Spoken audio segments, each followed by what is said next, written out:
最中にみんなにちょっとこの世代はダメなんじゃないかみたいなこと言われる夢。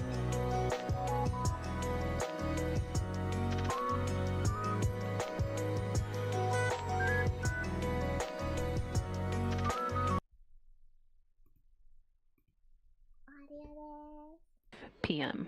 We'll be through it by 5:40 or so, and then after that, 5:44, just 5 minutes before landing, we'll see Starliner jettison its forward heat shield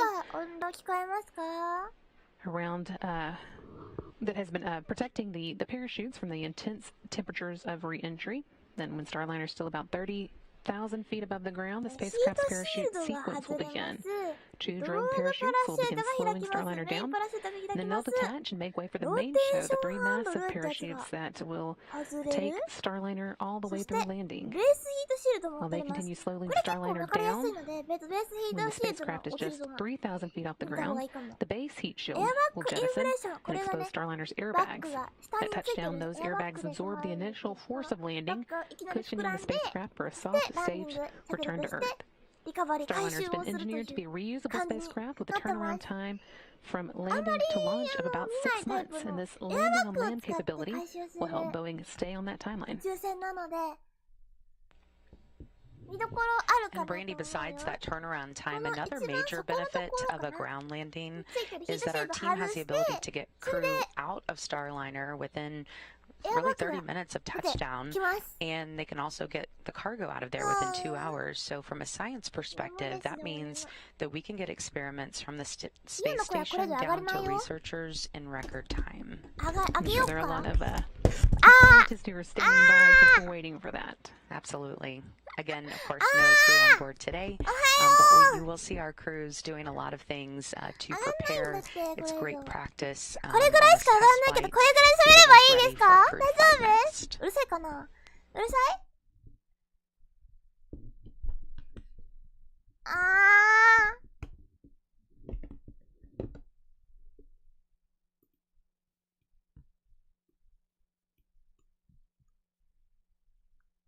丸。本当に？これでいい？ちょっとね、だから、割れないぐらいで喋ってるんですけど、大丈夫かな？おはりよー。みんな来てくれてありがとうございます。ヨルスちゃん、はてなちゃん、はてなかるちゃん、パクちゃん、アトルシアンちゃん、ティブルアルちゃん、ふゆきちゃん、ヌスちゃん、シャノンちゃん、マンディさん、レイスちゃん、ラメちゃん、パクちゃん、メイニちゃん、ありがとうございます。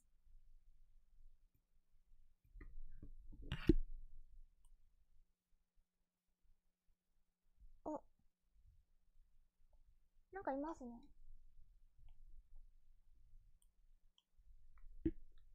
拾ってくるわ。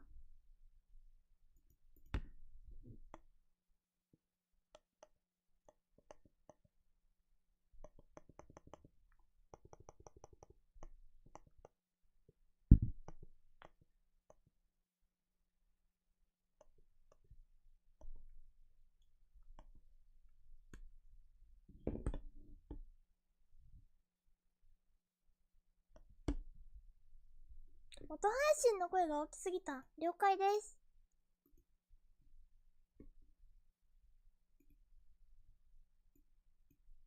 今ね、元の配信の方も音量あるんですけど、ちょっとね、Starliner continuing to make its way back toward Earth following today's 5:05 p.m. Central Time deorbit burn. Everything looking good, going nice and smoothly so far. Deorbit burn looking good, going on って言ってますね。今、デオビットバーンをしてるところなんですかね。Moving at about relative velocity of about 24 Machs, about 17,000 miles per hour still, but it's going to be slowing down quickly at this from here on out as we head towards the entry interface point. That's when Starliner will begin filling the Earth's atmosphere for the first time since its May 19th launch. That's coming up still about 12 minutes away now.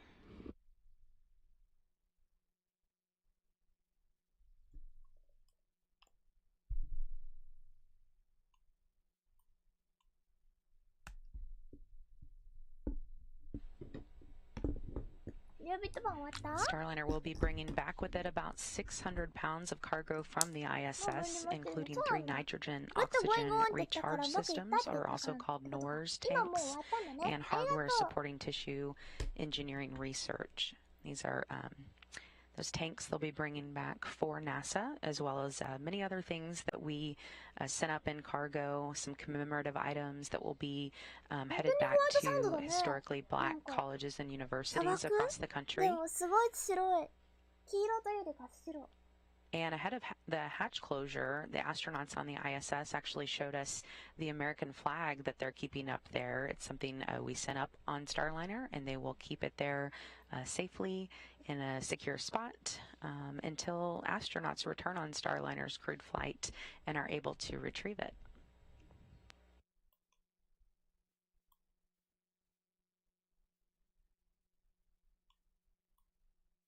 こんな感じかな。こんな感じかな。音はいいと思います。ありがとう。楽しみなんだが帰ってこない。まだかな。7時23分なので、40何分だからだったっけ。眠くて忘れてしまった。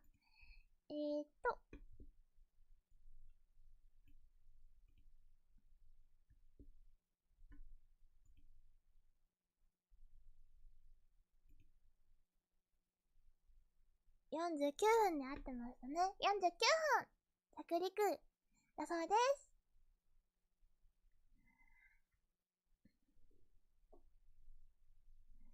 着陸でしかも有人船を無人で着陸させるのってもうスターライナーは今回が最後かもしれませんからね。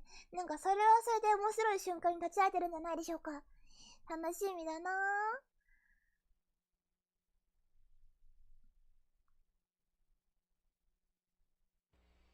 Less than 10 minutes to go before Starliner does begin to fill the Earth's atmosphere. As we have a few minutes, though, we're going to give you a good look at what to expect in the next few minutes in this package.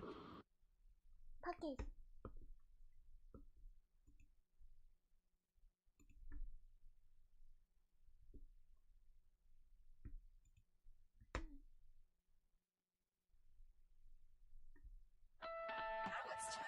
Oh! 来ましたね。ランディングプロファイルの説明になります。こう飛んできて、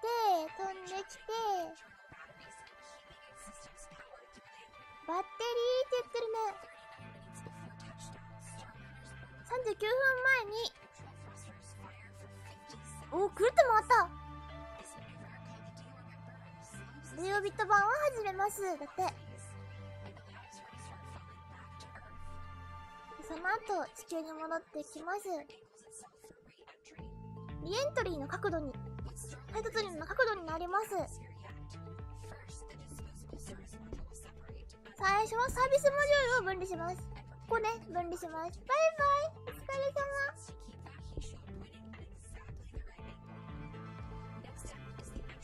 そして、エントリー。地球大気圏に配達は2分。3000デグリーズって言ってますね。3000度？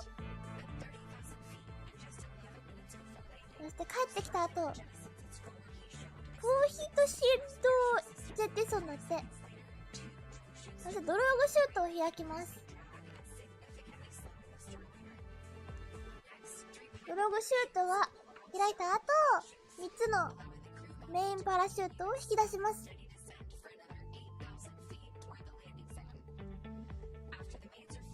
結構な角度ですね。で、ここになんか夜間みたい。バケットハンドルリリースっていうのがあるんだ。なるほどね。ハンドルがあるんですね。夜間じゃん。そして、ヒートシールドを外します。ヒートシールドをポイした後、エアバッグが膨らみます。コメダワラみたいなエアバッグだ。で、そのコメダワラちゃんをバフンとクッションにして着陸。おーって感じだそうです。はーい。That was a graphical depiction of what we hope to see live here in just the next few minutes. We're about 22 minutes away from Starliner's landing today, and you're seeing here a view from NASA's WB-57 aircraft. They'll be hopefully providing us live views of Starliner's return to Earth. They took off from Ellington Airport here in Houston just before 3 p.m. Central to make their way to White Sands. They've attended many landings now and often give us some great videos, so we're hoping to get some good stuff there. We are still about 6 minutes away from entry interface, and Starliner is currently about 140 miles above the Earth and dropping steadily just as it's supposed to. Yeah, and that shot will be the very first time we will see Starliner as it makes its re-entry into Earth's atmosphere. And before we are able to take some of those live views from our cruise there in White Sands, New Mexico. It's a beautiful piece of technology. I can tell you some of the information we've been able to learn about the inside of the cabin right now is that the temperature is a nearly perfect 75 degrees. As I mentioned earlier, pretty much room temperature. So if we did have astronauts on board, that's what they would be feeling, although they would be able to adjust the temperature themselves anywhere between 65 to 80 degrees Fahrenheit based on crew preference and whoever wins their choice of a little bit colder or a little bit warmer. これがうまくいけば次有人で飛行できます。頑張れー。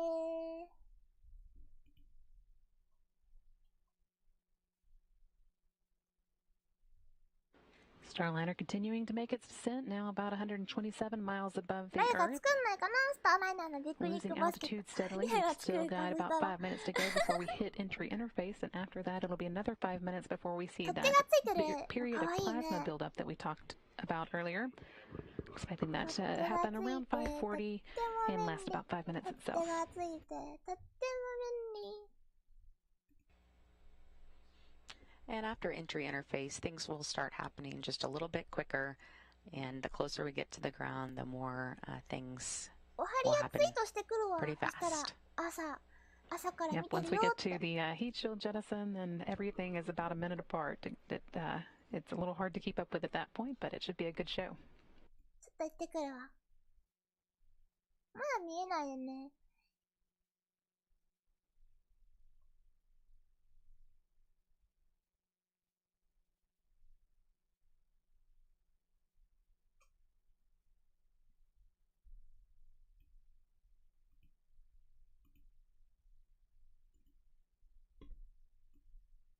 楽観ネットが重くて絶対コメント欄にも配信に先に出てくる？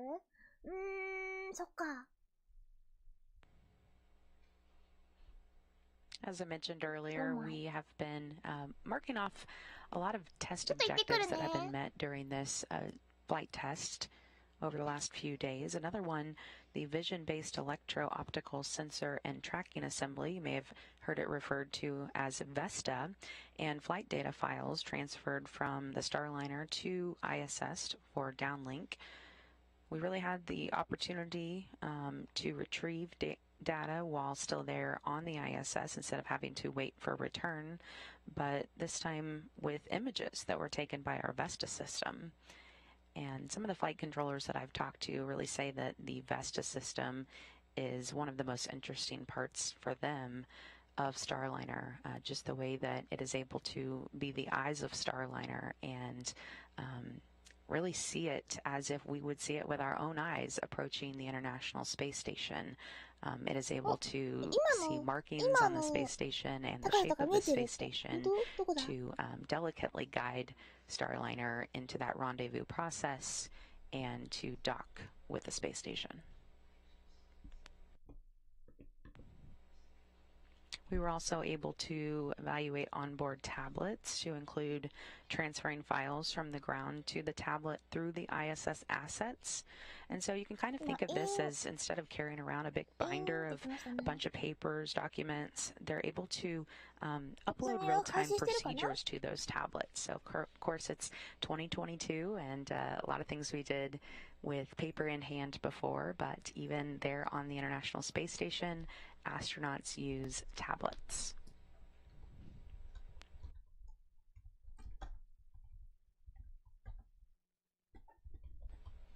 And we are just under 2 minutes to that entry interface.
"30 seconds to go now until entry interface."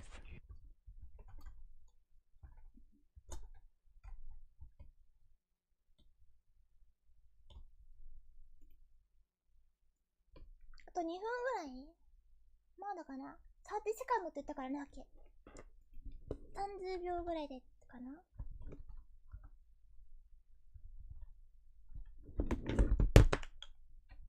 いて。よいしょ。And we've reached the point of entry interface. Starliner is now 400,000 feet above the planet and beginning to feel the effects of Earth's atmosphere for the first time since May 19th. Due to the compression and friction of the air, the molecules generate a very hot plasma, which creates the red-orange glow you may have seen in post-flight imagery from other spacecraft. Plasma buildup actually causes a momentary and expected communication drop with the vehicle as the plasma briefly gets in the way of satellite signals. That period of plasma buildup lasts about 5 minutes, and we should come out on the other side of it around 5:40 Central Time. 通信が切れてしまう。プラズマに包まれて切れてしまうってやつにな And ってます。Starliner will enter Earth's atmosphere at 17 times the speed of sound, so that could actually create a sonic boom for any folks who are living in the area. It will then be slowed by parachutes to a speed you may experience, for example, while going down an elevator inside a skyscraper. If you can think of that feeling, that is what our astronauts would be feeling inside. The vehicle then comes to a safe, comfortable stop on landing. And you can see in this view an idea of what track it'll be taking as it comes into New Mexico. It'll go over the Baja Peninsula and just a small corner of Mexico, an even smaller corner of Arizona before it comes to a stop in New Mexico. Or actually, probably just Mexico. Looks like it'll just miss Arizona, but we'll be going over the Baja Peninsula and Mexico. 100とかはした。 So if you're watching from that area, you might be able to look up and see Starliner come over. このままコードのところを見守っていればいいのかな。あとリアが帰ってこれなくなった。えい、ただいま。ちょっとこれ画面がだいぶ細かいね。Reports that the landing and recovery team is receiving data from Starliner at this point. アゼマスとかレンジとか We'll 撮っ have て a ますけ few ど、 minutes where things ど are こか still な？ reasonably quiet, and then a lot is going to happen at once with the forward heat shield jettisoning to make way for the 今この parachutes to 辺 begin だから、 deploying. We're in the ア final ル stretch ティチュ now, ードが though. これかな？ The アルティチュード landing vs of レンジがこ Starliner's れ。 second 高 orbital さが flight 多分 test これ with で、レンジが landing これ。 now just 13 minutes なので、 away.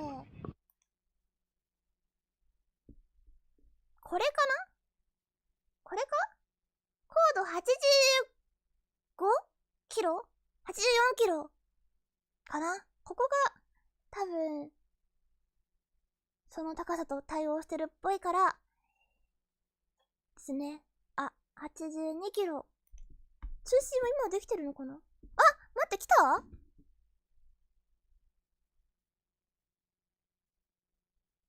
た？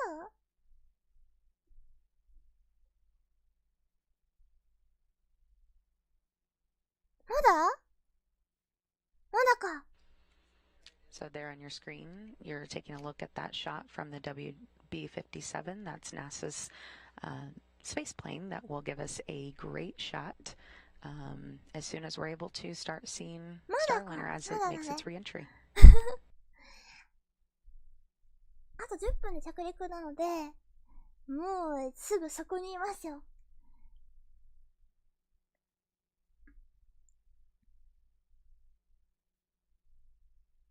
We are now about 12 minutes away from landing. We are at that point of the flight where plasmas begin to build up around Starliner. That will last about 5 minutes. Should be out of it around 5:40. In the meantime, the flight control team had transferred to closed-loop guidance initiation, letting Starliner have complete control of its own systems.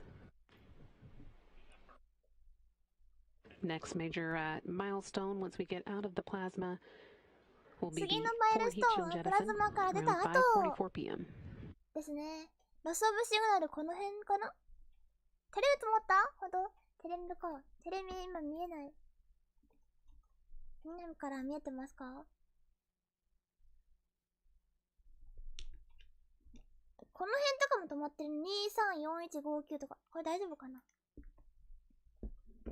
高度76キロでブラックアウトか。おー、そのぐらいなんだね。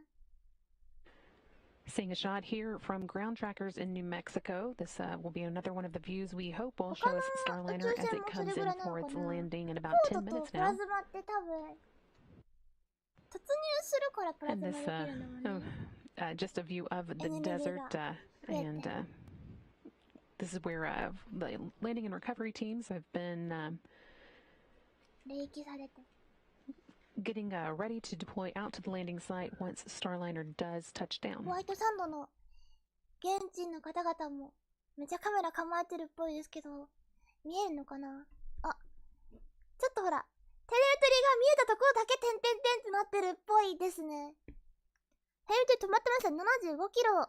75.9 なんで76キロぐらいのところでテレ And on ビ取り Starliner's が last flight, 切れて we ます。 landed at night in the darkness. So this will really be the first time we'll have daylight views of the spacecraft after it re-enters and under the canopy of its parachutes. So it'll be a real sight for our teams there and for folks across the country. これが陸地に対する場所の今いる位置ですね。 coming こっ down ちは高度 in って broad なんだ daylight. ろう？書いてるけどちょっと見づらい。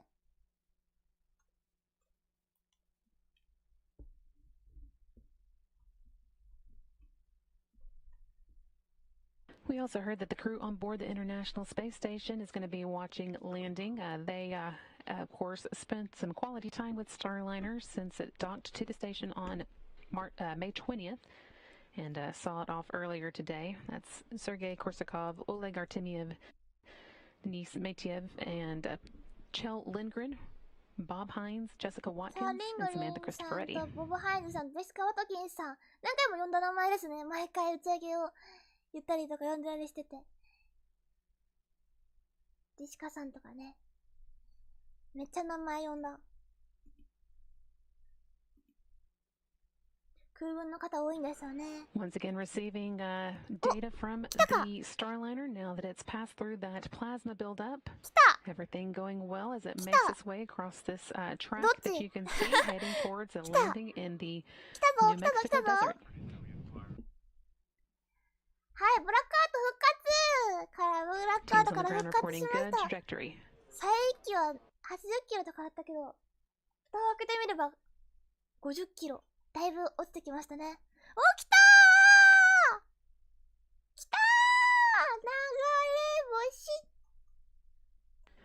And there are our very first shots of Starliner from the WD-57. Starliner's still got about 8 minutes left in this flight and hasn't even begun deploying its heat shield yet. That'll start here in just the next few minutes. Still about 3 minutes away before the first parachutes begin to deploy. And of course, before that, we'll see the forward heat shield come off. But everything going well. Teams here on the ground seeing good data. And hopefully we'll get a better and better view as it gets closer. 3回言わないとマジで5000兆円5000兆円5000兆円イベント紙席イベント紙席イベント紙席 And that shot there on the left side of your screen now from the ground tracker. So we have two views now of Starliner as it makes its final approach to its landing zone there in White Sands, New Mexico. And the team here in Mission Control reporting that they've heard from the landing and recovery teams that they're also seeing the Starliner. Have, of course, the front row seats, but we'll try and piggyback on that with these views that we're getting. スターライナーが帰ってきた。流れ星めっちゃ綺麗。すごい光ってる。おかえり。あとはちゃんとパラシュート開いて着陸するだけだ。頑張れスターライナ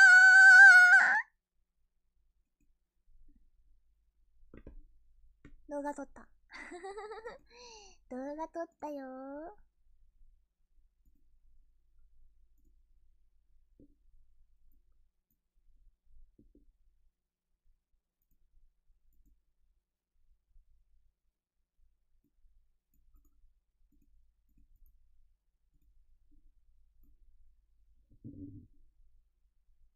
ドローグ見えた？ドローグ見えた？ドローグシュートでプロイがもうそろ、見えた？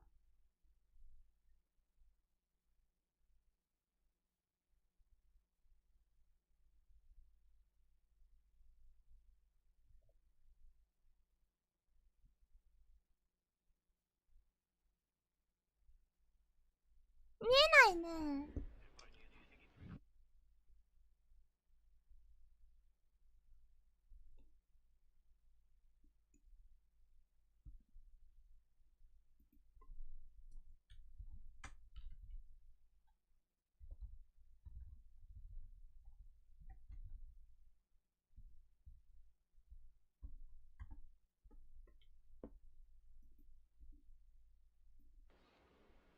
出てるのかな？ Switching back to this graphic for just a moment as we wait for the forward heat shield deploy. ヒートシールド落としますかね？あとは。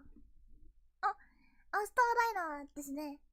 And we are starting to get a more clear view of Starliner now. クリアビューだって。 We should be seeing the forward heat shield deploy here pretty quickly.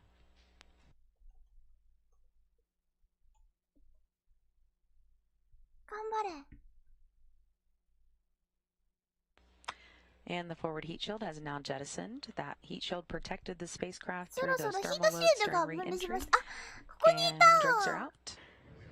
ヒートシールドが取れました。ヒートシールドが取れて、これ多分ドローグですね。ドローグシュート。ドローグシュート来た。やったー。ドローグシュート来ましたよ。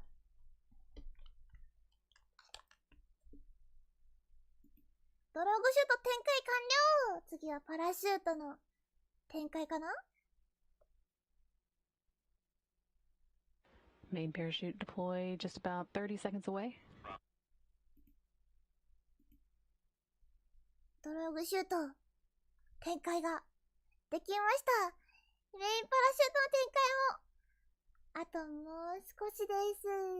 メインパラシュートは3つ開くはずですので、3つうまく全部開くように祈っとこう。頑張れー。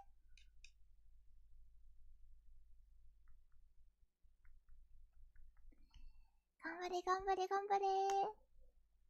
お、カメラ変わりましたね。赤外線のカメラに変わってます。下がよく見える。View here from the ground tracker. はーい、来たー。 And mains are now out. We see 3 parachutes coming out here. Starliner has another 8,000 feet toward the landing. Those 3 parachutes are starting to inflate now. You can see them right there on your screen.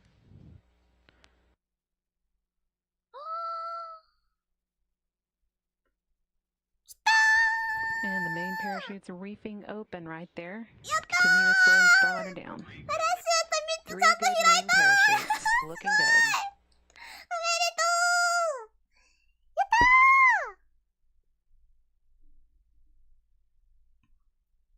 綺麗。こんな色してたんだ。綺麗ですね。Starliner will be drifting down for another 2.5 or so minutes before it makes its touchdown, but all going smoothly. And we didn't just hear the rotation handle was released. That will help level out the capsule before touchdown. ローテーションハンドルが。And there goes the big heat shield right there in front of you, just jettisoned. You can see it falling away from the spacecraft. It will reveal the airbags that will cushion Starliner's landing. And those airbags are now inflating. Starliner is 2 minutes, 40 seconds from landing. Actually closer to 2 minutes now. You can see those airbags right there on your screen, fully inflated, looking good. Those will come in real handy when we have crew on board for the crew flight test of Starliner in a few months. Help ensure that the crew gets a nice, soft touchdown. And those bags are filled with nitrogen as they guide Starliner safely back to the desert floor. あ、本当だ、膨らんでるわ。見逃したかも。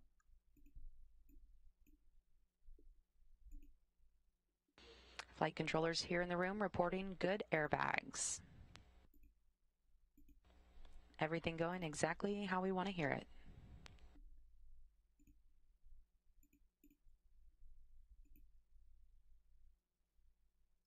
We are just coming up on about 1 minute away from touchdown there in White Sands, New Mexico. タッチダウンまであと1分ですって。 Exact touchdown time will vary a little bit depending on the winds at the landing あ、 site, 着 but 陸だけだ。 everything's going 頑張れ。 smoothly.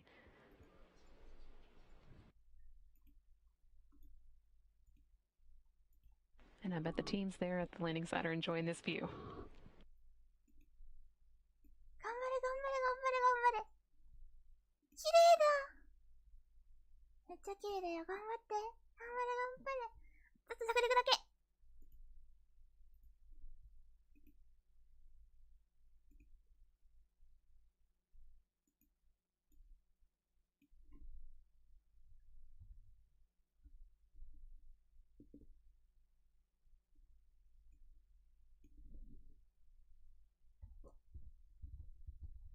Continuing to see views from the ground trackers on site in New Mexico. Just seconds left. You can see left. the mountains coming into frame there. We're getting very close to the ground. すごい。山が見える。 And touchdown Starliner. We're touching down in the desert of New Mexico, marking the completion of Orbital Flight Test 2. And that touchdown coming at 5:49 p.m. Central Time, almost exactly 6 days into the mission. Just a beautiful touchdown in White Sands this evening. Our landing recovery teams will now wait for clearance before making their way to the vehicle. 壮大な山の中に落ちました。おかえりー。 And we can hear some clapping and cheering in the other room.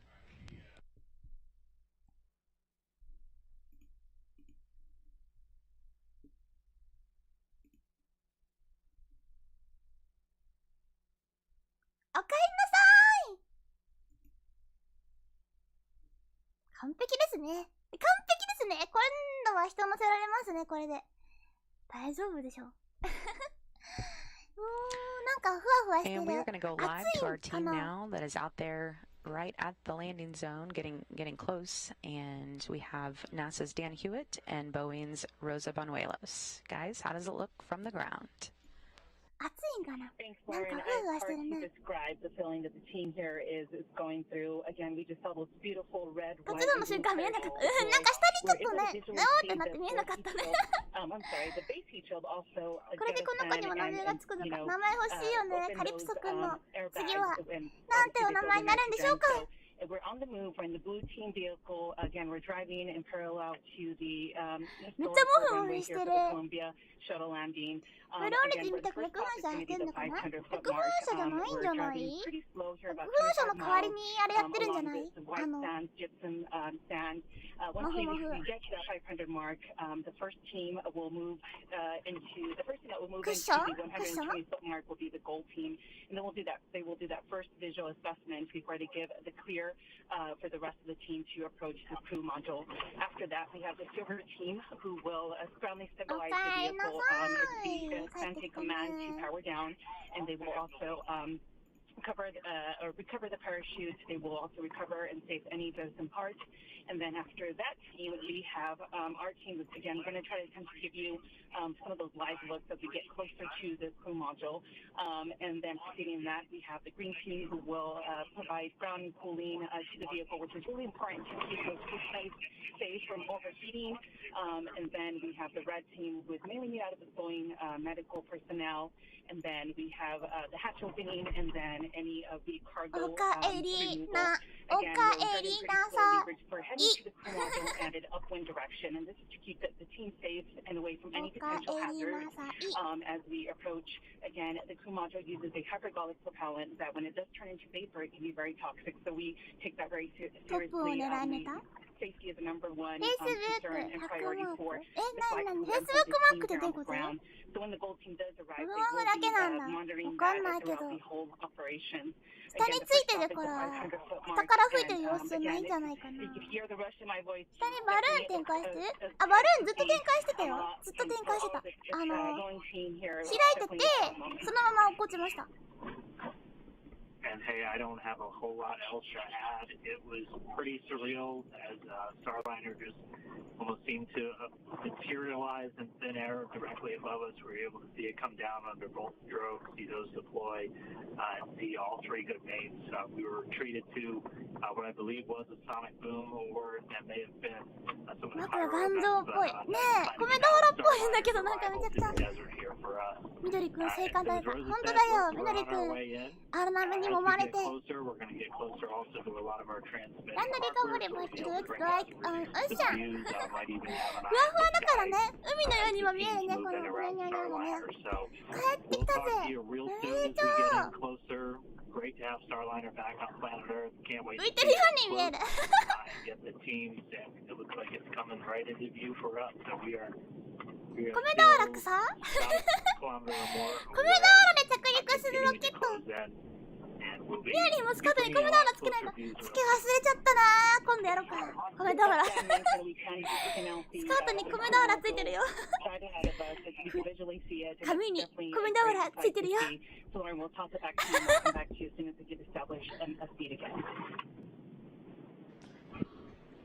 That was Dan Hewitt and Rosa Buñuelos from NASA and Boeing, respectively, giving us a report from the convoy currently making their way out to Starliner as we speak. Here to say that they were able to hear the sonic booms as Starliner came in for its landing at 5:49 p.m. Central, and we are seeing some views from cameras there on site, some of the same ones I think that gave us the views as it was coming down as well. And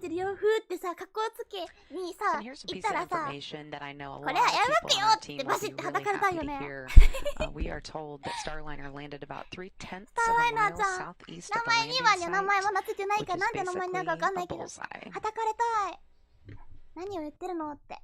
はたかれたいっすね。You can see those airbags that we talked about earlier that are intended to give crew on 気安 board く when we 触 have ら them ないで。 a nice これは大 soft 事なエアバッグ landing. なのって言われたい。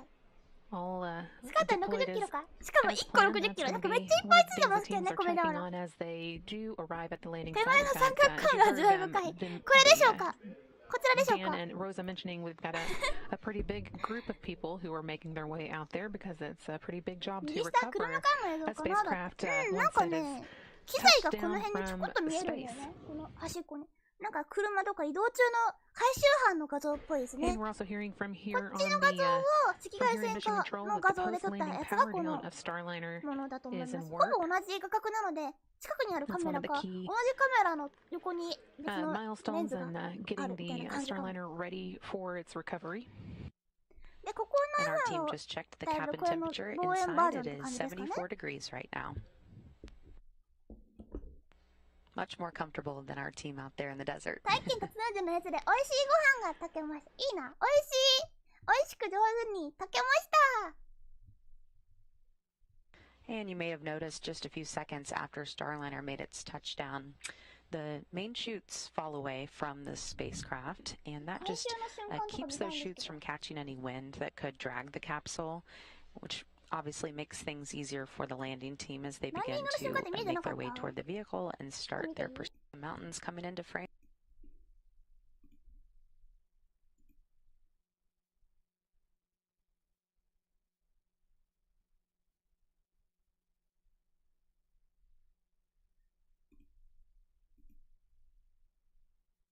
Continuing to see views from the ground trackers on site in New Mexico. Seconds left. You can see the mountains coming into frame there. We're in New Mexico.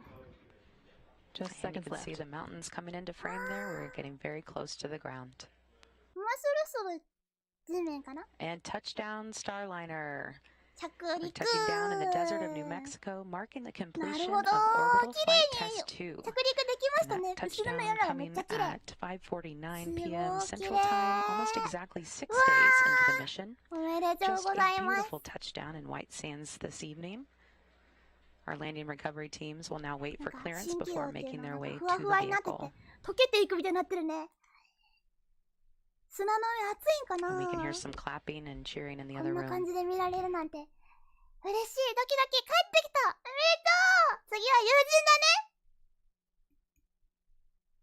すごいね。The spacecraft in the water. And of course, this is a reusable spacecraft. We plan to reuse it up to 10 times.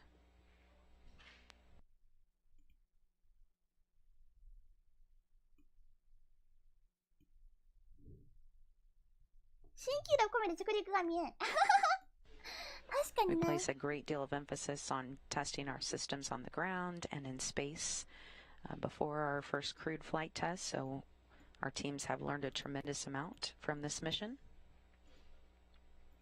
We have also extensively tested our parachutes and airbags before this flight, so very happy to see them work nominally and as expected.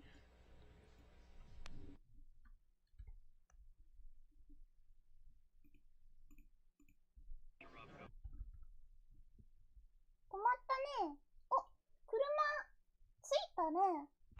Starting to see some of the recovery teams arrive.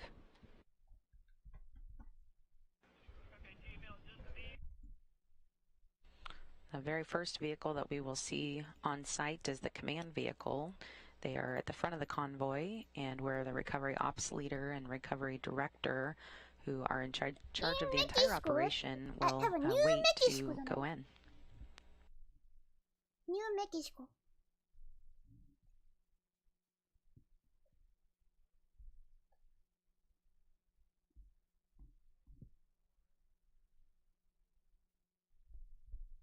車止まったけど。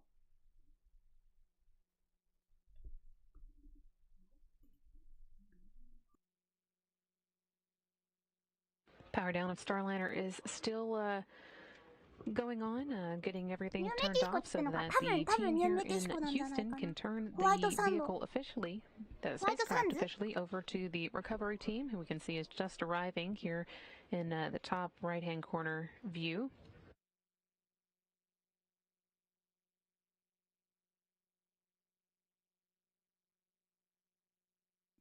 友人試験は来年になるのかな。 Recovery, 実は今年です。 recovery director is 今年です。 in the command vehicle, along with the recovery ops leader. 何月だっけ。うまくいけば今年やるっていう風に言ってたと思う。2022年にやるって。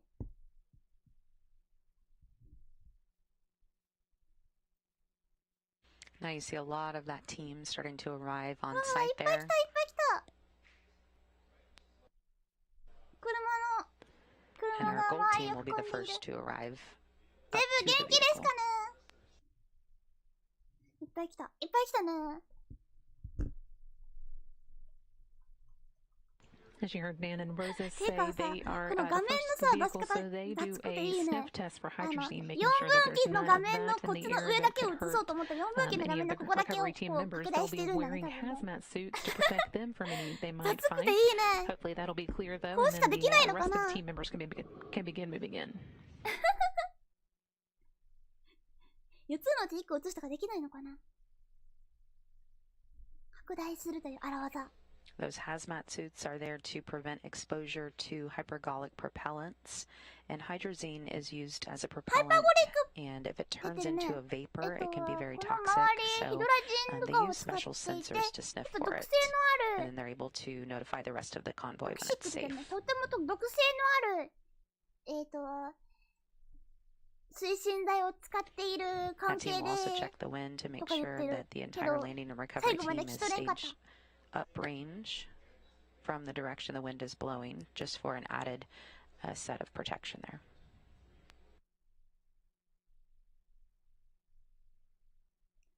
チェックをしなきゃいけないのかな。トキシックとか言ってるけど大丈夫なんかな。有人カプセル結構このトキシックというか、 We also are ハイ starting パ to ゴリ get ック some っていう、 photos from the ちょっ members と of the recovery team. We've got one 毒 here 性 to の share あ from る you from 推進 Bill 剤を使ってい Eagles, ること NASA が photographer, 多いで as すね。 Starliner was making its way down for that 5:49 p.m. Central Time landing. This again is one of the photos just coming in from the recovery team. That's a good indication that they are getting set up and starting to get a good connection back to us. Hopefully we'll get a few more updates from them as we go on through the recovery process. And just a beautiful sight there to see those 3 red, white, and blue parachutes fully open. That gives you a patriotic feeling to see that there, and to think about really the fact that we now have a successful mission, and just kind of, think about what this means for our country. Absolutely. パチパチ言ってる。なんだよ。 Maybe able to hear some clapping here in the room in mission control. ヒロシさんのミッションコントロールからの拍手だったようです。うわー、すごい。 6-day-long mission that they've been パラシュートペラ supporting, ペラ。 getting Starliner up to the International Space Station and then safely back for this landing in New Mexico.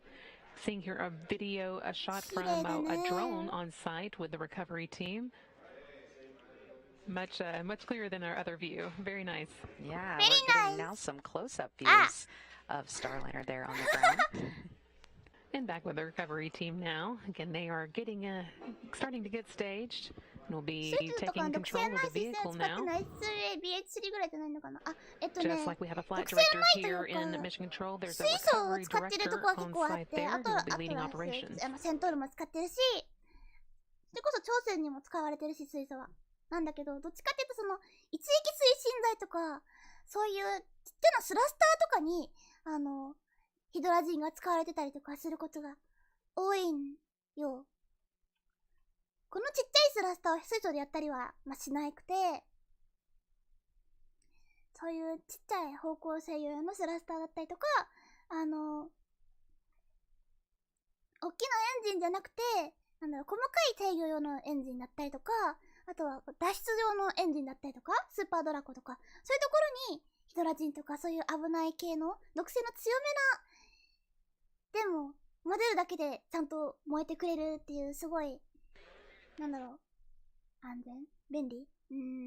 安全ではないですね。ごめんなさい。安全ではないけど、 And as I mentioned earlier, when Starliner returned from its first flight, we did notice 2 black stripes up the sides of the そういう用 spacecraft. 途に向い We've てる seen んですよ。 those as そ well の on ヒ this ドラジ time. ンとかの。 And that just indicates that the heat was ロケッ ablated トに as は水 intended. 素もたくさん使 We われてるけ expected ど、 to see that. It's a good thing to see that. It means こう that いう宇宙船 that はね、 ablative ほと heat んど shield did its そういう job. 危ないやつが使われてますね。 Ablative 超 heat 声の shields カプセ wear ルとか away も with そう the。heat and take the heat 超 with 声 them じゃ rather な than く letting て、 it なんだっ transfer to the inside of the け？ crew チンシュ？ module where the crew needs to be protected. カーゴドラゴン And you も、 can start カ to ーゴ see ドラゴ there ン some of the も、 gold team ク making ルード its ラゴン way out も of the そうだ vehicle し、 and will soon be coming over to the spacecraft to begin its checks.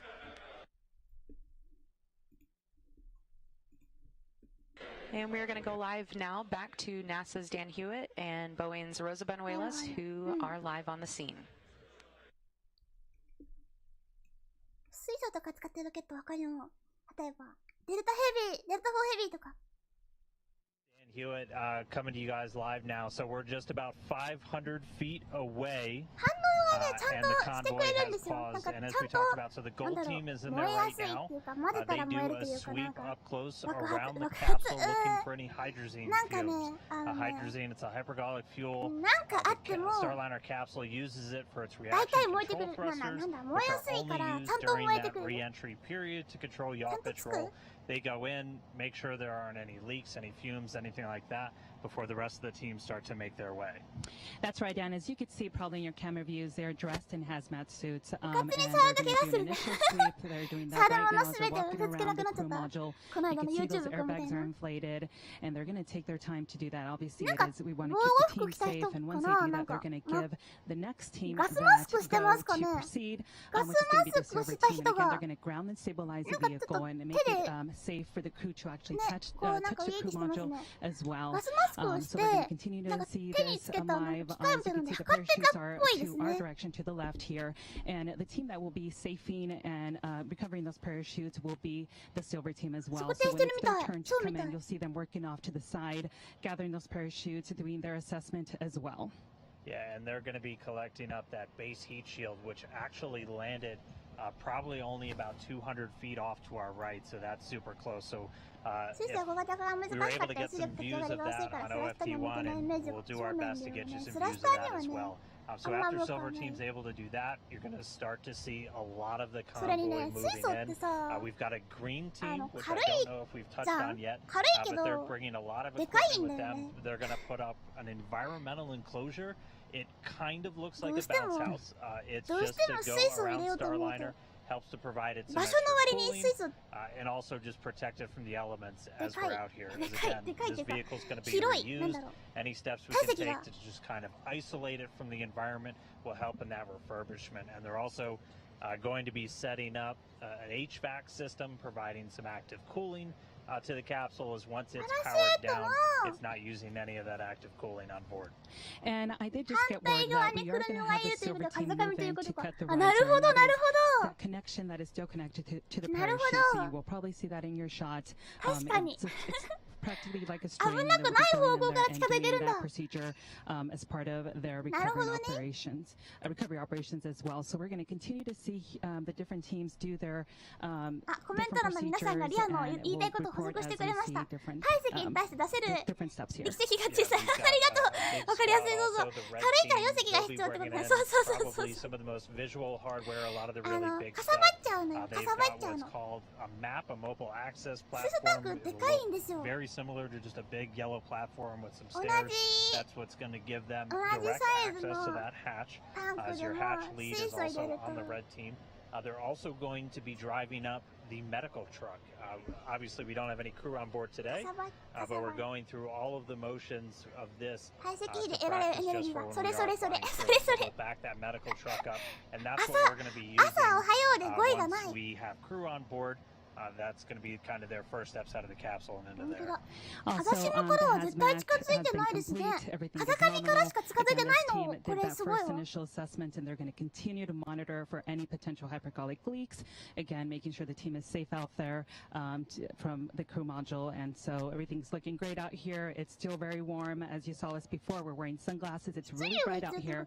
And so we're protecting our eyes. We're keeping safe, drinking lots of water as we, again, welcome Starliner home from its orbital flight test 2. で、それはどれくらいの重さのものをどれくらいの速さで投げたかが効いてくるから、重ければ重いほどいいし、それを速く投げれたら投げたらほどいいんだけど、単純に質量がいっぱいいるっていうよりかは、水素はスラスタには向かないんじゃないかな。We're going to get back into our cars and be able to move in a little bit closer, and then we'll rejoin you very shortly. かさばる割に力が出ない。かさばって、かつ、今ヒートシールド出たね。かさばってかつ多分運用もめんどくさいよ。 May have heard a lot of clapping in the background here. Boeing and NASA leadership have made their way into mission control, and there's quite the celebration going on in here. Flight Director Mike Lammers congratulating his team on a successful flight and touchdown. Again, that came at 5:49 p.m. Central Time. That's going to be where これすごいすごいドローンから撮ってんのかなこれすごい分かってんね And you may have noticed they'll actually be sniffing with their own nose, but that is not the case. There is a reason they are in hazmat suits. They have a device that actually performs that sniff test も for ちろん them. 車はいると思うんだけど大丈夫なんだねそういうのも含めてヒートシールドの方にはヒドラジンとかついてないのかな As Dan Hewitt mentioned, the ground team is now off and moving in closer with that sniff test coming through all clear. オートレコードマニュアル You can see them performing that now. Once they do move in, I think the silver team is up next, right? Yeah, that's right. It's the silver team's job to ground the vehicle. Starliner will be powered down, but there could be some residual electricity, so before anyone can touch the vehicle, they will ground and discharge it. 払いどころの話すらなさそうだからね頭にガーンって死ぬよそんなの落ちてきたら Just a great shot there, as I mentioned earlier, during our last flight, we landed during the dark and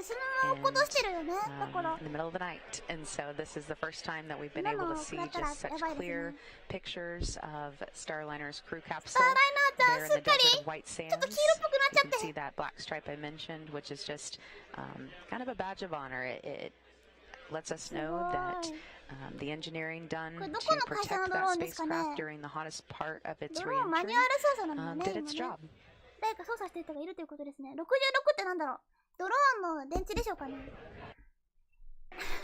Another photo coming in from that, I guess the blue team, which is the communications team that's on site. This one again from Bill Ingalls, a NASA photographer who was part of that the landing convoy, getting looks like a photo just seconds before touchdown there. And a beautiful sight just to see Starliner there with the backdrop of the mountains. I have a feeling this is a picture that a lot of people will have up on their wall. 今度はそうしよう。今度はそうしようっても今度はまた別の顔かもしれんけど。雨焦げてない。ヒートシールドが全部受けてくれたのかな。周りのこの辺はそんなに思ったよりも焦げてないっていう感想もわかるような気もする。元から結構灰色っぽかったからね。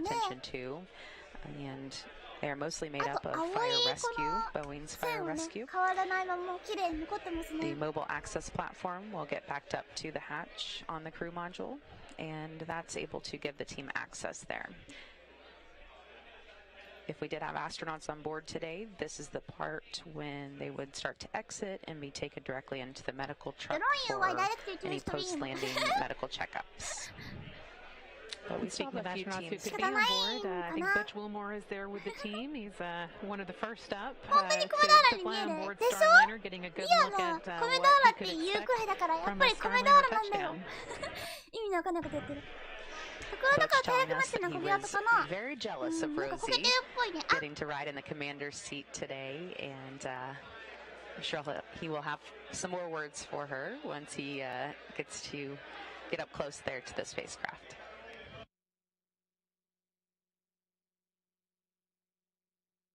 Definitely seeing some of those teams begin moving in closer now.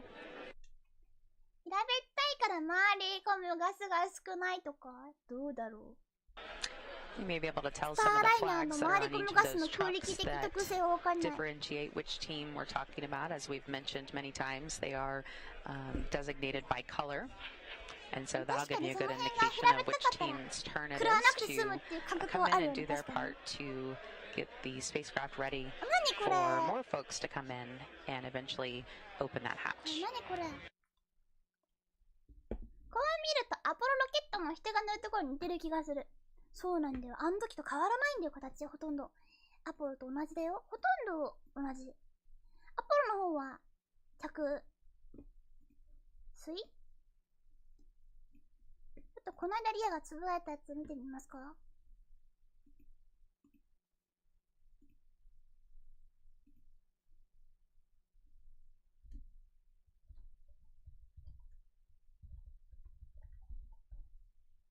It's only been 26 minutes now since Starliner touchdown, so you can get an idea of how quickly those that landing and recovery team can move in for a land recovery.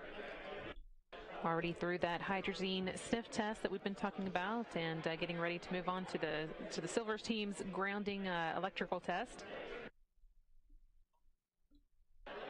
Team here in the room has already handed control over to the recovery director who is on site, and now they've got responsibility for Starliner.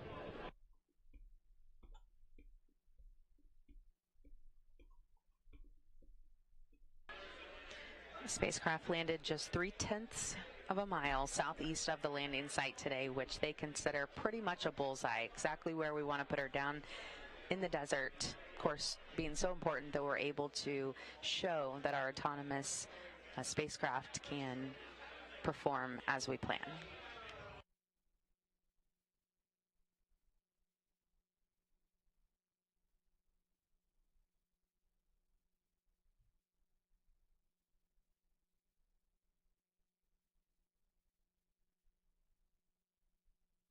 Yeah.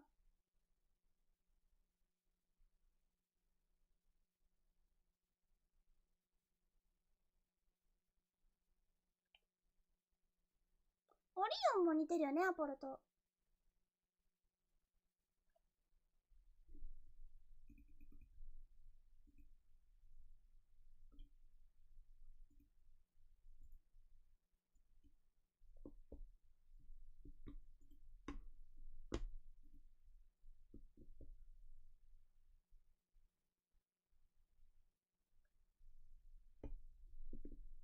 スターライナーっていうお菓子は作られないだろうな。作っちゃう？じゃあ商標登録してスターライナー。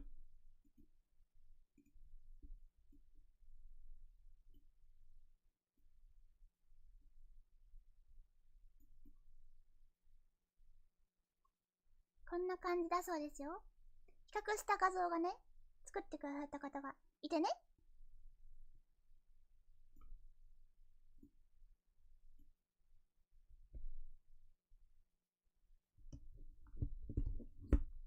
これが今回のスターライナーです。上がちょっとほら今変わってるけど、ポケットとかねあるから今の様子とはちょっと違うけど似てますよね。でこれがドラゴンちゃん、ライバルのクルードラゴンちゃん、だいぶ他の子よりも縦に長い感じになってますね。でこれがアポロです。アポロと比べるとだいぶ形は似てますよね。この角度書いてる154度、198度、こっち何度だろうわかんないけど。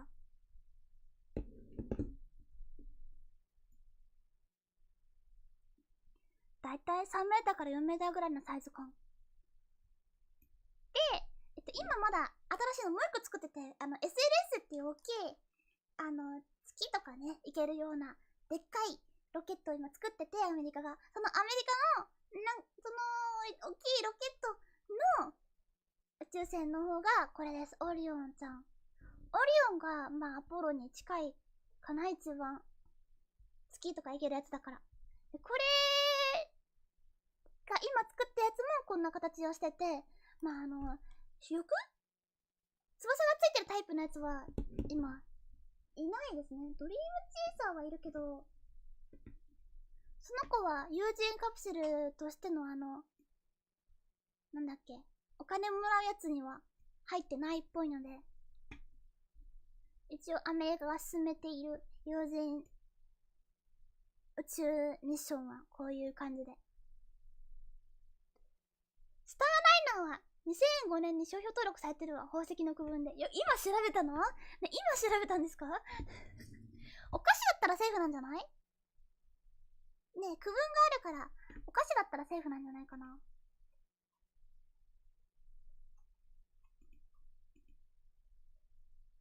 オリオンは ISS で高い月軌道から帰ってくるための構造になってるらしい。おー。遠くから帰ってくるためにはISS に来るまでの間に必要なものがあるのかな。世と違えばいけそうですね。ねお菓子でスターライナーっていうお菓子にして、アポロの上の部分だけ青っぽい感じにしてオリオンの方がいいかもしれないけど、でもどう？アポロオリオンの方がよくない？アポロチョコ作ってる会社にさ、オリオンチョコ作りませんかって、もう時代はオリオンですよって言ってさ、新商品オリオンチョコどう？ we have confirmation now that the silver team has been able to ground the オリオン vehicle チョコめっちゃ見たいんだけ and ど、 ground cooling has now been established.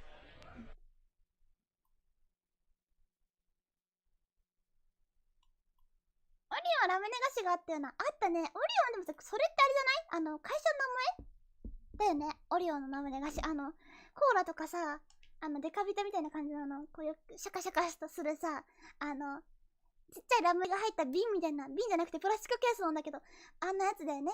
オリオン。オリオンはビールのイメージ。あー、わかる。沖縄のオリオンビール。Our NASA and Boeing オリオンチョ are コ still in a holding pattern right now as they wait to get the go ahead that it is safe to move closer to the spacecraft. And once they do that, and we establish a 悲しいね、 shot スター with ライ them, we ナ will ー。 go back out to them live to get an update on what they can see from their perspective. オリオンチョコ欲しくない？オリオンチョコ欲しいな。アポロとほとんど同じ形をしてて、ヒートシールドのところはちょっと色変えて、何味にしよっか。いちご味のやつが今出てるから、アポロで。何にしようかな。ミルク味？ミルク味っていうか、ホワイトチョコが上についてて、白と黒の、チョコでオリオン。いいかも。焼き菓子系というのもありそう。ヒートシールドはクッキーで。そこのところが、キャラメリゼされてるって感じで、あれでヒートシールド、デッドソーンとか言ってさ、一番下だけこうバリバリバリバリって食べるやつでしょいいなぁ。オレンジ味、オレンジピール入り。いいね、オレンジピール入り。明治に怒られそう？じゃあ、リアと一緒にコラボコラボお菓子作ろう、コラボお菓子。持ち込もう。オリオンチョコ作りませんか？チョコレートポテチ。チョコポテ美味しそう。エアバッグ焼きおにぎり。焼きおにぎり公園につけんの？これだわだから？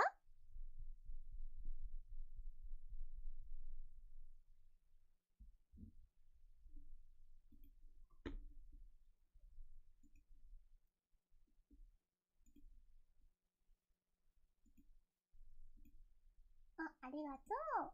ホルスちゃんがディスコードにいろいろあげたよって言ってくれたから紹介しようか。これ中国の方の画像ですか？ちゃんと出典書いて、載っけて大丈夫な画像なのかな？じゃあ紹介するか。これもでも画像が完全に中国。よいしょ。比較？これがスターシップ。で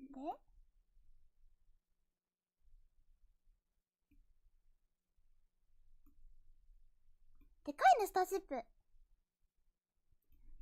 これがチャンドラヤーンですね。チャンドラヤーン。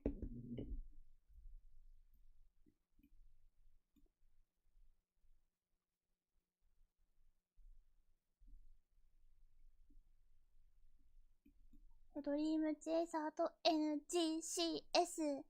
これって2020年か。2020年。クルードラゴン2020年。スターライナー。てか、こう書くんだ。オリオン。オリオンってこう書くの。面白。これがソユーズ？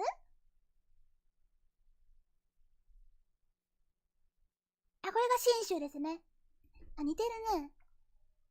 新州ソユーズ。サイズも結構似てる。ありがとう。オリオン宇宙船がこれですね。アポロはないっぽいけど、今飛んでるやつかな？ほとんど。ドリームチェイサーはね、シャトルよりも全然ちっちゃいんですけど、有翼の期待になってます。すごい。追う夢、もの。読めたぞ。夢を追うもの。かっこいい。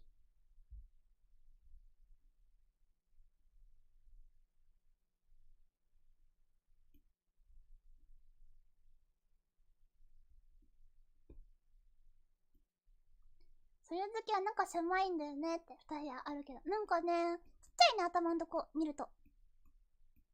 帰ってくるとこだけ見ると、だいぶちっちゃく見える。ありがとう。逆にこのスターシップやばいね。すごい。こんなサイズなんだ。一番下のコピーライト映してあげた方がいいかも。映しとく。はい、コピーライト。はい。はい。養生未来ちゃん。お借りしました。ありがとうございます。養生容器未来ちゃんですね。ありがとうございます。ドリームチーズが開発しなってると思った？ドリームチーズはね、カーゴ用としても頑張ろうとしてるし、友人もやろうとしてるんだっけ？詳しくなくてごめんね。アメリカのプログラムのところからは外れちゃったけど、今も頑張ってるはずです。そういえば MS 連盟の MS って書いてるのがガンダムがある。連邦の白い悪魔。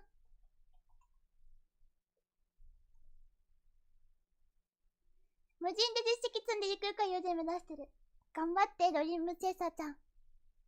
無人でね、ISS につなげるようなことも考えてるっていうの見たよ、この間。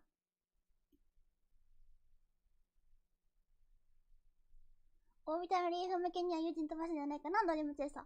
ドリームチェイサー、ここでさ、落ちたけどさ、あれにね、採択に落ちたけど、それでも頑張って帰ってきたらかっこいいよね。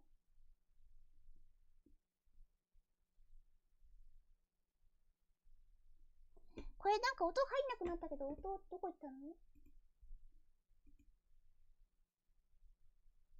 音がない。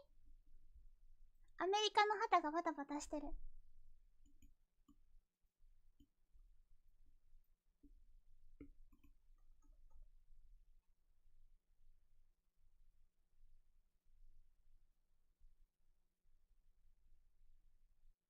音なさそうだね、無音だわ、無音。リアの朝ごはん ASMR やるか。もうお腹すいた。ご飯。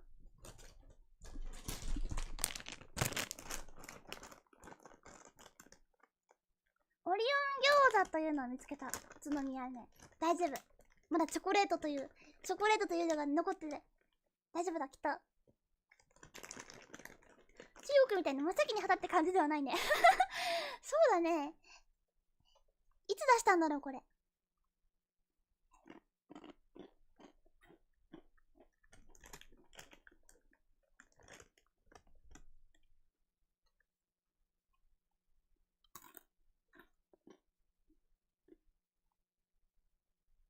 ラムネ菓子のオリオン会社からオリオンのロゴが商標登録されている菓子パン。オリオンチョコでいこう。オリオンチョコで。オリオンじゃなくてオリオンチョコで。アポロチョコレートさんにアットマーク飛ばしてさ、オリオンチョコ作りませんかとか、スターランダーチョコ作りませんかって。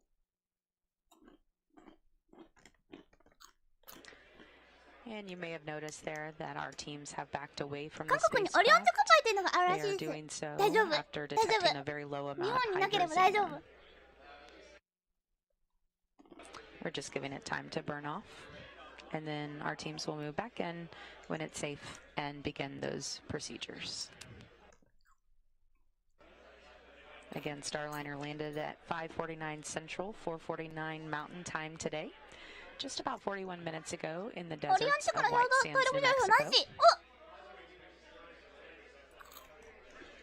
We have several teams that will be moving in shortly to go through いけるかな。同じ分野で有効な他の情報が含まれてるとダメなはず。Starting with the gold team. That's the team that we did see just a short time ago doing that sniff test for the hydrazine. They do this with a device while wearing protective gear known as hazmat suits, just to prevent any exposure to that hypergolic propellants. Hydrazine is used as a propellant, and if it turns into vapor, it can be very toxic, so we use special sensors to sniff for it, and then they will notify the rest of the team when it's safe to move in. They also check to see which direction the winds are blowing so that they can make sure and set that entire landing team up uprange from those winds.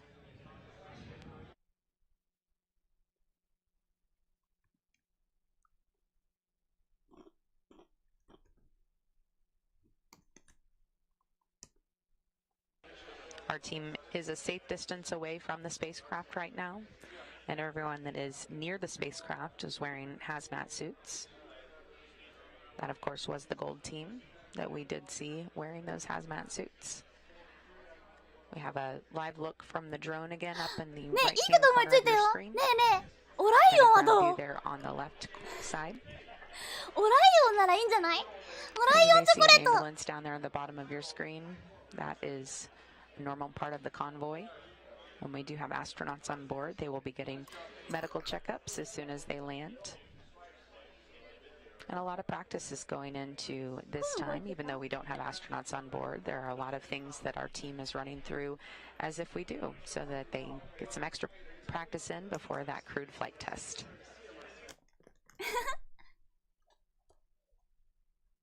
オライオンならこの子のことぐらいしか言わないんじゃない？あんま聞かないですよ、オライオンって。だから、オライオンといえばこのチョコみたいになれるかもしれないし。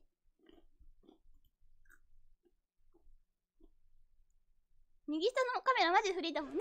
なんかね、After the sniff test いろいろ映 is ってましたね。 performed, the silver team will move in to ground オ the ライオン vehicle. ならセーフですか？ We did already have confirmation that the vehicle was grounded. Of course, Starliner was powered down already, but オライオンジ because ャパ there ン can 株 be 式 some 会社 residual electricity, it is 調べ important る for のが that 早 team to いん come だ in よ and ね。 ground the すごい vehicle. ね。これ配信いつまでするんだろう。リアもそろそろタイムリミットが近づいてきてます。You could see a look back in here at Mission Control. オライオンありかも。 NASA and Boeing team members オ and ライオン leadership とこライオン入ってい have ます。 moved their 子 way 供 in が to 勘違い congratulate す the るや flight つじゃん。ライ controllers オンいるか on the も mission. と思って。 Flight Director Mac Lambers, you can see there, right in the bottom 重心弾 left-hand って corner な of ん the だろう。 screen here, talking to Steve Stitch, 滑って the ますね。 commercial crew program manager. Lammers has officially handed over control of the vehicle, so his part today is done. He's now うまくいったってことでい enjoying いのかな？ handshakes around the room. The team has really been happy to see Starliner safely home, all feeling good about the work they've done over the course of this mission. カモンちゃんも無事帰ってきたっぽいし。多分だけど。ミッション Steve ポイントを Stitch ゲッ was トして asked the other day how he 帰り would ましょう。 describe the Starliner spacecraft, and he described it as patient, which I think we are all experiencing right now. We're practicing our patience as we wait for the crews to be able to safely move back toward the 多分燃料 spacecraft とかの and 関係で finish まだ out 近 some づ of けれ those ないの closing かな？ procedures before we see the red team open the hatch.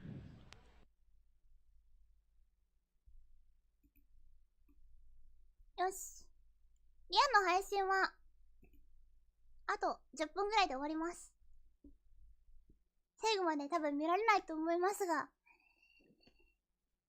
タイムリミットなので仕方ないですね。 Once リ our アの team is back on site, リアの and 心の they カラー do タイマーが perform ピクピク that 言ってる。 sniff test once again to make sure that there's been time for the gas to burn off from the hydrazine. The green team will move in, and they will hook up the HVAC trailers to the crew module to get that ground cooling going. ハイドロジンって言ってる。ヒドラジンかな？ But their first job is to put an environmental enclosure on the crew module. You may have heard our teams talking about that earlier, that it kind of looks like a big inflatable or a big bounce house that goes up around the crew module there. They will wrap it around and get cool air into the module to make sure that the vehicle and its critical systems don't overheat there on the desert floor.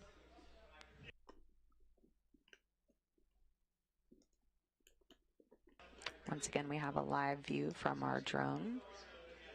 Looking over the landing site, you can see the full convoy. You can see the parachutes that were cut away as soon as we landed after a few seconds. And there in the middle of that screen, you can see the base heat shield that was jettisoned and fell to the desert ground just not too far away from the spacecraft. It's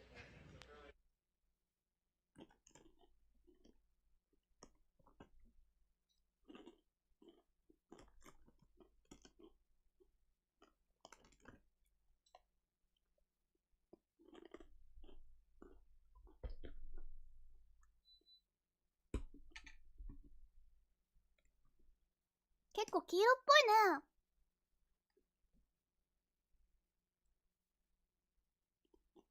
ドローンからの映像。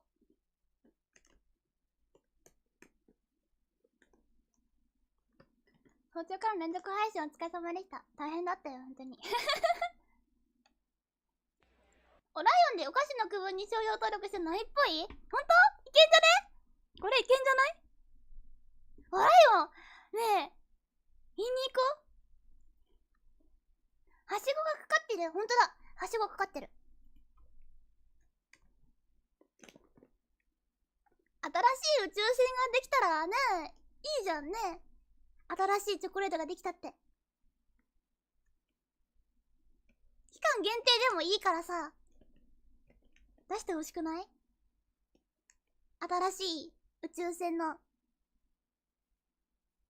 新しい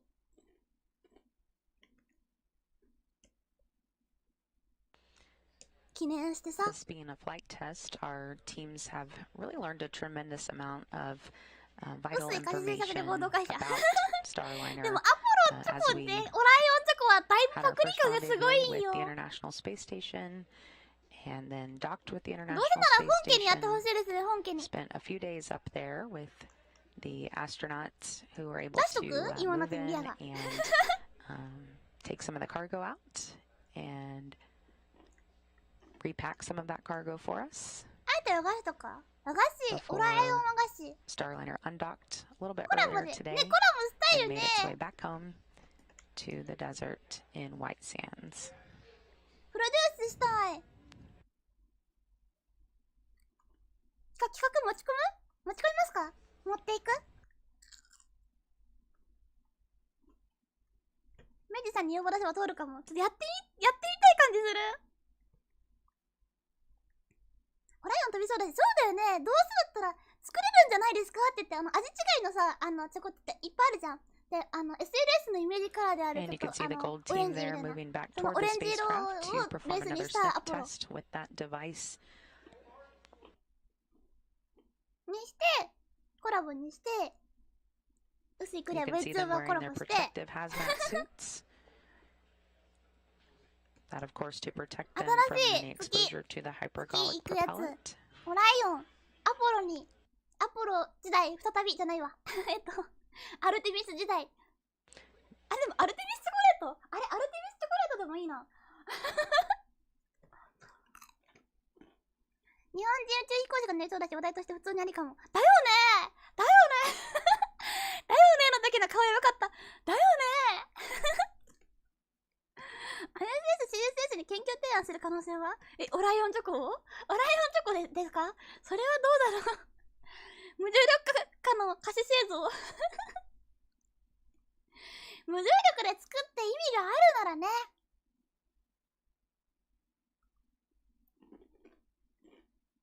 輸送費分を取り返せるぐらいにたくさんある。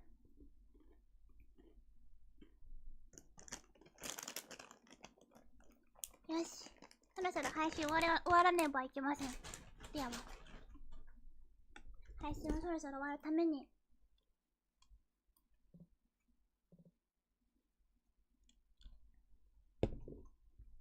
記念撮影の準備を。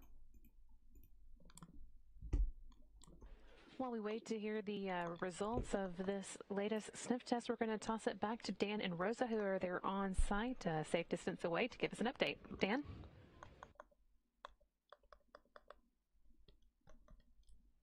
Hey, thanks, Brandy. Yeah, we're still at about the 500-foot point, and hopefully you guys can hear me right now. So we're still at 500 feet away. As you saw, everybody did back away from the capsule, and that was by design. So the gold team was in. They detected a faint trace of hydrazine. So this is something they train for. This is something they prepare for. They gave the go for everybody not wearing those kind of hazmat suits to back away from the capsule. While they continue to troubleshoot. And we just got word that we are detecting 0 now, so everything looks like it's going in the right direction. Again, as you mentioned, this team has trained for many years. It's part of our procedures. Again, they're still going to continue to monitor those levels, but all is looking nominal now that we've gotten that read for 0. And you know, something great about this team is that this team is made up of many disciplines. We have most of our teammates are from all over the country. So again, experts in what they do. They've been training for a number of years. They've been here again for a few days, doing a few mission dress rehearsals, and so we are, ready to, deal with these things that come up. And again, we'll continue to go through our normal procedures. Yeah, and I just got the word where it's 0 parts per million, so you're not getting even the faintest of traces of hydrazine at this point. So we'd already gone through a couple of the steps after they went in and hadn't detected any initially. One of the steps that the gold team actually takes is to install some covers on those thrusters that use that hydrazine propellant. So after that was detected, they were able to go through, double check those, and now we're back down to essentially 0. So you guys have also been reporting, so we did successfully complete the grounding of the capsule, and the green team was able to establish that ground cooling. So again, had we had crew inside, they're protected by a pressurized atmosphere inside the cabin from any hydrazine leaks outside, and at this point we've already established that ground cooling. So should any of crew been inside, they would not have been in any danger from that hydrazine, and they would be adequately cooled with that ground support hardware that's already in place. And that hatch is stabilized and grounded. Again, the silver team, it leads that that's one of the initial steps to ground and stabilize the vehicle, making it safe for the team to be able to approach it and touch the vehicle. So again, we still see some of the procedures going on in front of us right now, and we're going to continue to give you those updates as we receive them here on the landing site at White Sands, New Mexico. Yeah, and so now that we're at that point where we'll start to move in, and I'm getting the signal now that it looks like we're about to start rolling. So we're going to toss it back to the team in Houston, and hopefully the next time you hear from us, we'll just be about 100 feet away from the capsule. Over to you guys. All right, that is great news, and we are looking forward to checking back in with you when you get up close. And we just have a beautiful sight from the drone here, really up close look at those hazmat crews doing their job. They are a member again of the gold team, and this is something they've practiced extensively for, and really everything just worked out perfectly the way it's supposed to. They made their way up there, and we're now told that they have a 0 reading. So they will be giving the go-ahead for the rest of the teams to start making their way back over. There were some operations that were able to be complete earlier.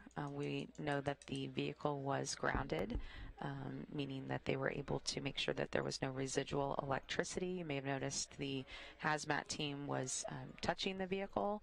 That is something they were able to safely do because that grounding did occur earlier. And we will have the green team moving back in here shortly. 終わりにさせていただこうと思います。朝夜中からずっと見てくれてありがとうございました。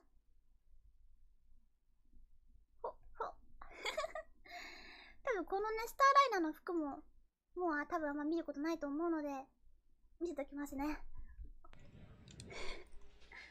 い。ってことで、お疲れ様ありんでした。The next thing that we'll be seeing here shortly is the green team coming in to set up the environmental enclosure that will go over the crew module. Looks like a big inflatable. It will just set down nicely right over the top of the vehicle, and that will be to help them get cool air around it and inside of it, and to make sure that the vehicle's critical systems do not overheat. Of course, very hot out there in the desert. An interesting swing from what our crews experienced during the last flight when they landed at nighttime in the darkness and also in the wintertime. It was quite cold. I believe it was only about 16 degrees or so. Yay!